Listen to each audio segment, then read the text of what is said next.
Emergencies, we don't expect them, we don't want them, but we need to be prepared for them. While many of us are preparing to keep our family safe during an emergency, sometimes our pets are overlooked. Well, we're coming up with disaster preparedness plans for all of us. How about the pets? Dr. Heather Loenser, the American Animal Hospital Association, says there are a few key items you'll want to ensure to keep in your pet's first aid kit. So quick, easy things to have in a first aid kit. Hydrogen peroxide. That can make an animal vomit in case they've eaten something that they should have. So you give an animal hydrogen peroxide, talk to your vet about the amount, and they'll drink it down, hopefully. Sometimes they don't automatically, but it'll make them vomit, and they'll vomit up maybe something they've gotten into, pills or plants or medicines or something like that. Another thing to have is dish soap. Dish soap does a great job of degreasing animals in case they've gotten into oils in the garage, or even if you've had a cat that has gotten into flea products that are potentially for a dog. That's a very, very common issue, and the top thing you want to do for that is wash that cat off. Then this one sounds a little odd, but keep a can of tuna or can of chicken around. You have that in a safe place.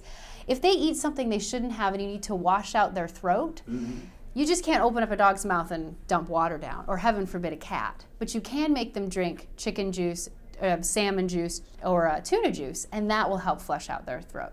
So keep those things around. And also a muzzle, or something that you could use as a muzzle. And we'd use this like a scarf where you can tie it around their mouth, just in case they've gotten hurt and they're gonna bite you because they're painful. And Dr. Loenser reminds us never to forget your pet's medications.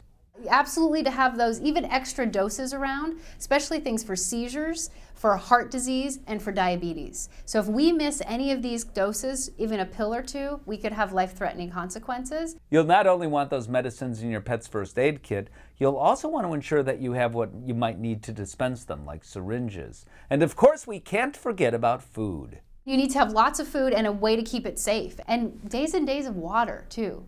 So most animals drink an ounce per pound per day of water, so you can do the math on that and figure out how much water you should have laying around for your own animal. Now that you know what you'll need inside your pet's survival kit, it's time to think about your disaster preparedness plan. In the case of an evacuation, what's your plan for getting your pet safely out of the house with your human family members? For all you cat owners, you know what I'm talking about, right? The carrier comes out and the cats go away. So that becomes the biggest challenge.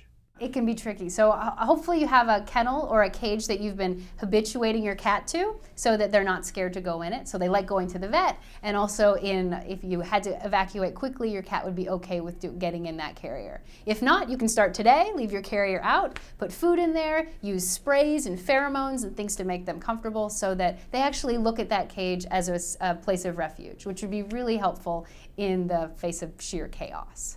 Emergencies! We don't expect them, we don't want them, but the truth is that they do happen. And we want to be prepared, we need to be prepared for all members of our family, including our pets. I'm Steve Dale.